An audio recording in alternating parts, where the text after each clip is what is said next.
Oyez, amis du culte. Aujourd'hui, nous allons vous parler de Real Life de Matteo Gil, sacré projet Lazare. Le dernier opus de Matteo Gil, pourtant excellent scénariste chez Amenabar, on lui doit Agora, Mare Dentro ou Ouvre les yeux. Matteo Gil donc, qui se perd ici dans un film profondément verbeux, où une voix off nous souligne les pensées de son personnage principal. Ce n'est pas la première fois qu'un film nous impose les tourments d'un personnage en voix off. Juste que là, on ne perçoit pas l'évolution de celui-ci et très vite, on a l'impression qu'il tourne en boucle. Un peu comme l'histoire qui se répète.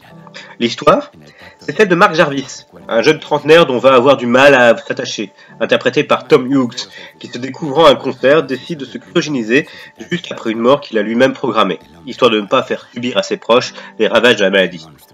Il est réveillé 60 ans plus tard, mais commence à douter du bien fondé de sa décision et à une crise identitaire qui n'arrivera même pas à soigner dans les bras d'un Charles Lebon, qui n'est pas le point fort du film. Charles Lebon qui écope juste un rôle à la limite du grotesque. Elle vaut mieux que ça. Les meilleures scènes du film sont celles de Flashback, retraçant l'histoire d'amour entre Mark Jarvis et une certaine Naomi, interprétée par Oona Chaplin, fille de Geraldine Chaplin et petite-fille de Charlie. Peut-être la seule qui sort de son épingle du jeu de ce film. En bref, un mélo sur fond de science-fiction qui aurait mérité de laisser parler plus les images que ses personnages. Nunca desaparece. El futuro de la medicina está en nuestras manos. Lázaro, levántate y anda.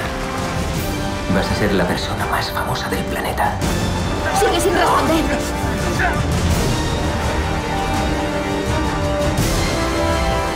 Tu vida no solo te pertenece a ti. ¿Por qué tengo que ayudarte? ¿Por qué me quieres? Sacrificó a una mujer notable por un sueño insuficiente.